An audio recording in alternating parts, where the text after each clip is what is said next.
Hello students, today we will study redox reaction class 11 chemistry. Redox reaction, इसके बारे में दो क्लास हमने redox reaction का आपका मीटर पे हमने लिया था, अच्छे से हमने उसमें भी समझाया था। फिर भी एक दो एग्जाम्पल्स इस पे समझा देते हैं जो आपके समझ में आ जाए। Class 11 okay. उस रेडॉक्स रिएक्शन में हमने ऑक्सीडेशन क्या होता है, रिडक्शन क्या होता है, ये हमने बहुत बताया था।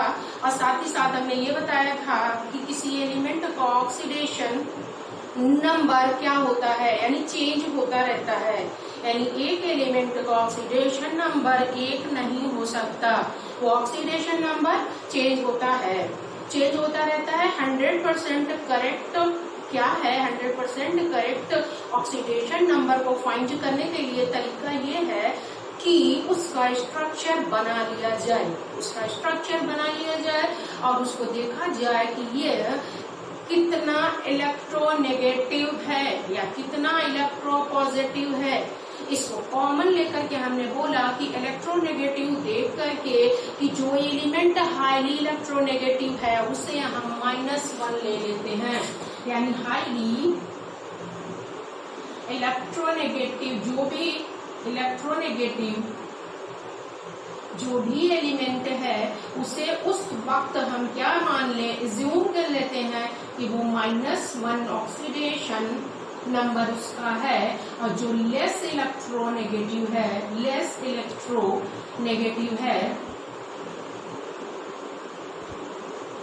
उसे +1 मान करके हम चलते हैं।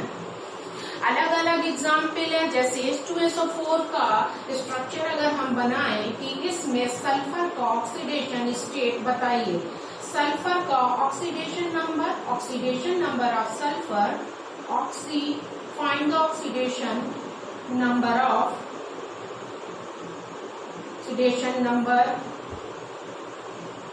Of sulphur in sulphuric acid. तो सबसे पहले क्या होगा, स्ट्रक्चर बनेगा। कैसे बनेगा, सल्फर क्या है, O4 है, ऑक्सीजन ऑक्सीजन ऑक्सीजन, यहाँ ऑक्सीजन यहाँ ऑक्सीजन यहाँ ऑक्सीजन यहाँ ऑक्सीजन। ओके ठीक, तो ये क्या है, सल्फर का हम इसका स्ट्रक्चर बनाएंगे तो इसके साथ क्या डबल बॉन्ड बनेगा, इसके साथ डबल बॉन्ड बनेगा। ओके, एक ऑक्सीजन के साथ और एक दूसरा ये हाइड्रोजन के साथ क्या करेगा, इस तरह का स्ट्रक्चर इसको बनेगा, बनाकर देख सकते हो। सल्फर का कितना होता है 16, इनका कितना 8, लास्ट ऑर्बिट में इनके भी नंबर ऑफ इलेक्ट्रॉन 6 है, इनके भी नंबर ऑफ इलेक्ट्रॉन कितने हैं 6 है। 2 के साथ तो ये डबल बॉन्ड बना लेगा और एक के साथ क्या करेगा, ये सिंगल बॉन्ड बना हुआ है। इसकी रिकवरी एक इलेक्ट्रॉन की किससे करेगा, ये हाइड्रोजन से करेगा। ये आप केमिकल बॉन्डिंग में प्रैक्टिस करेंगे तो इससे आप स्ट्रक्चर को बना लेंगे। ऑक्सीडेशन स्टेट को फाइंड करने के लिए सबसे करेक्ट तरीका यही है, 100% करेक्ट तरीका यही है कि स्ट्रक्चर बना करके ऑक्सीडेशन स्टेट यानी ऑक्सीडेशन नंबर फाइंड कर लिया जाए किसी भी एलिमेंट का, चाहे यहाँ पे सल्फर हो, चाहे ऑक्सीजन हो, चाहे हाइड्रोजन है। ये बोल दिया गया है कि हाईली इलेक्ट्रोनेगेटिव को एज्यूम कर लिया जाएगा कि ये -1 है, और लेस इलेक्ट्रोनेगेटिव को एज्यूम कर लिया जाएगा कि ये +1 है। यहाँ पर क्या होगा, यहाँ पर हाईली इलेक्ट्रोनेगेटिव कौन होगा, यहाँ पर हाईली इलेक्ट्रोनेगेटिव ऑक्सीजन है। अब देख लीजिए, ऑक्सीजन एक सल्फर के साथ बना रहा है, एक सल्फर के साथ बना रहा है, तो यहाँ पर ये हाईली इलेक्ट्रोनेगेटिव क्या है, -1 हो गया एक इनके साथ। तो ये इनके साथ बनाया तो एक इनके साथ क्या हो गया, इनका +1 हो जाएगा, हम ये अज्यूम कर रहे हैं। सल्फर जो ऑक्सीजन के साथ यहाँ बना रहा है तो ये क्या हो गया, इनका -1 हो जाएगा और इनका क्या हो जाएगा, ये +1 हो गया, इनका क्या हो गया, +1 हो गया, इनका क्या हो गया, -1 हो गया। ओके, इस बॉन्ड को लेकर के देखेंगे, यहाँ पर सल्फर क्या है, इस यहाँ पर ये सल्फर का +1 होगा, लेकिन ये ऑक्सीजन वो हाईली इलेक्ट्रोनेगेटिव है, यहाँ -1, इनका भी इस बॉन्ड के साथ -1, यहाँ पर क्या होगा, +1। ओके, ऑक्सीजन का यहाँ पर क्या होगा, यहाँ पर ऑक्सीजन का क्या होगा, ऑक्सीजन का इनके साथ ये क्या है -1 और ये हाईली लेस इलेक्ट्रोनेगेटिव है, इनका क्या है +1।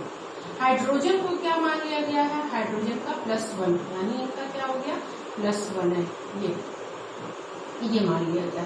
इनका क्या मान लिया गया, इस बॉन्ड के साथ +1 मान लिया गया है, और इनके साथ क्या मान लिया जाए, ऑक्सीजन का क्या मान लिया जाए, 1। चलिए कैलकुलेट करते हैं कि सल्फर का ऑक्सीडेशन नंबर क्या आया। सल्फर का ऑक्सीडेशन नंबर +1, 1, 2, 3, 4, 5, 6, यानी सल्फर का ऑक्सीडेशन नंबर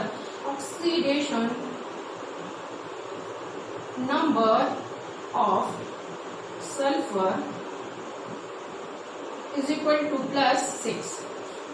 ओके, चलिए ऑक्सीजन को देख लेते हैं। तो ऑक्सीजन का क्या होगा, यहाँ पर क्या है, पूरा ऑक्सीडेशन देख लिया जाए, यानी -1 यहाँ पे 2 है, यहाँ पे क्या हो गया -2, यहाँ -2 -1 यहाँ पे क्या हो गया 2 2 2 4 हो गया, 4 1 5 हो गया, 5 हो गया, 1 6 1 7। ऑक्सीजन का कितना हो गया, 7। ऑक्सीजन का ऑक्सीडेशन नंबर क्या हो गया यहाँ पर, -7। ऑक्सीडेशन नंबर ऑक्सीजन का क्या आ गया, -7।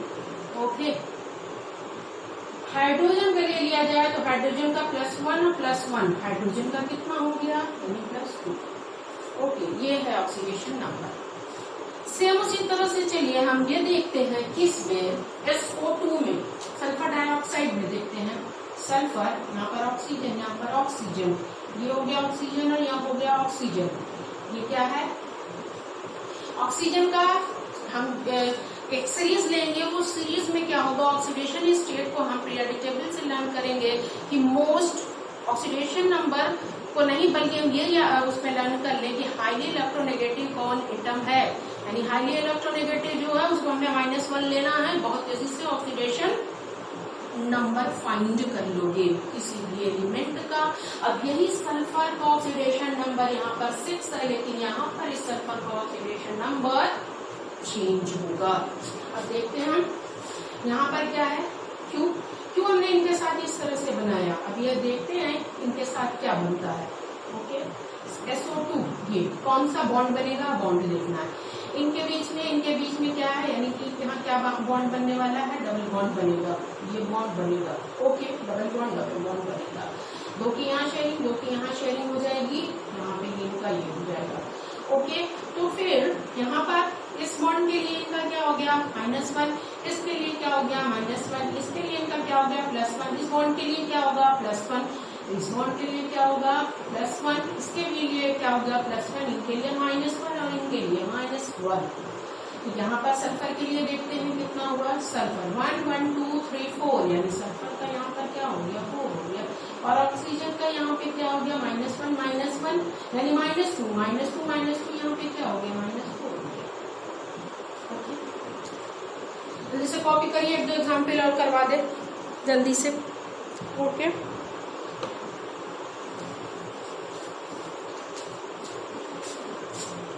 एक चीज और करवा देते हैं, पहले एक यहाँ पे लिखवा देते हैं थोड़ा सा कि ये जैसे फ्लोरीन, ये क्या है, इलेक्ट्रोनेगेटिव, कौन हाई कौन है, फ्लोरीन, फिर उसके बाद ऑक्सीजन, फिर क्या नाइट्रोजन और क्लोरीन इक्वल ही होता है करीब, फिर ब्रोमीन, फिर आयोडीन, फिर क्या हो गया, सल्फर, फिर उसके बाद क्लोरीन, फिर इसके बाद क्लोरीन और फिर हाइड्रोजन। ये क्या होगा, इनका इलेक्ट्रोनेगेटिविटी है। जो जैसे आए आप उसको देखो कि इस सीरीज में कि कौन सा पहले आ रहा है। ओके, और एक स्ट्रक्चर बना करके आपको करवा देते हैं कि जैसे हम एक स्ट्रक्चर ले लें, जैसे H2SO4 हमने लिया था ना। अब चलिए H2S ले लेते हैं। अब H2S में देखते हैं कि इसका स्ट्रक्चर किस तरह से बनता है। ओके, H2S में क्या होता है, H2S, अब देखिए यही सल्फर यहाँ पर इतना है, H2SO4 में चेंज था। अब हम कहाँ ले लेते हैं, H2S में, यहाँ हम क्या ले लें, सल्फर ले लें, यहाँ ले लें हाइड्रोजन, यहाँ ले लें हाइड्रोजन। ओके, ठीक है ना, हाइड्रोजन ले लिया और हाइड्रोजन ले लिया। ठीक, तो अब यहाँ पर क्या होगा, ये यहाँ +1 हो गया, यहाँ पे क्या हो गया, +1 हो गया, और ये सल्फर क्या हो गया यहाँ पर इनके लिए, इसके लिए -1 हो गया, इनके लिए क्या हो गया -1 हो गया। क्यों? ये सल्फर पहले आया ना, ये उसके बाद जा रहा है, ये हाईली इलेक्ट्रोनेगेटिव हो गया, ये लेस हो गया, तो हाईली के लिए -1 ले लिया, इनके लिए +1 ले लिया। ओके, ठीक है। तो सल्फर के लिए यहाँ पर क्या हो गया, हमारा ऑक्सीडेशन स्टेट -2 हो गया, और हाइड्रोजन के लिए हमारे क्या हो गया, +2। ओके, अंडरस्टूड और नॉट? Is it clear? यानी किसी भी एलिमेंट के लिए ऑक्सीडेशन नंबर अलग अलग हो सकता है।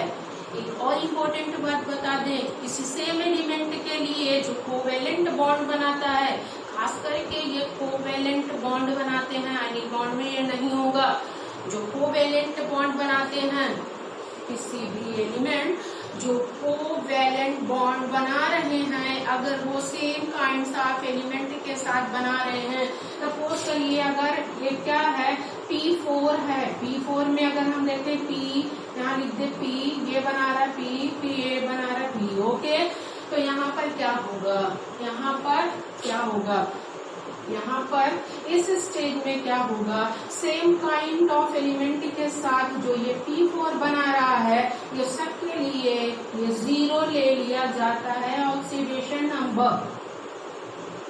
सेम उसी तरह Cl2 है, तो क्लोरीन और क्लोरीन में यहाँ पर क्या होगा, इनके लिए भी 0 होगा, इनके लिए भी 0 होगा, सेम के लिए क्या होगा, ऑक्सीडेशन नंबर 0 होता है, सेम एलिमेंट के लिए 0 होगा।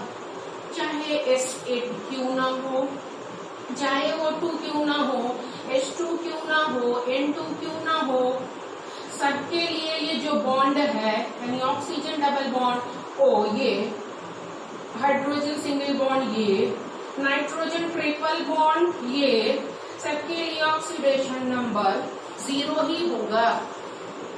ओके स्टूडेंट्स, अंडरस्टूड और नॉट? Is it clear? आप इसकी एक्सरसाइज को प्रैक्टिस बहुत अच्छे से करेंगे, स्ट्रक्चर बनाएंगे, स्ट्रक्चर के बेस पे ही 100% ये ऑक्सीडेशन नंबर करेक्ट होता है। और ये ऑक्सीडेशन नंबर आप ये सीख गए होंगे, जो कि हमने आपको क्लास में भी बीचैप पे भी हमने आपको पढ़ाया था। ये फाइनल यहाँ से देखकर ज्यादा अच्छे से समझ में आ गया होगा। इसकी प्रैक्टिस करिए, फिर इसके बाद नेक्स्ट क्या है उसको पढ़ाएंगे। Okay, thank you.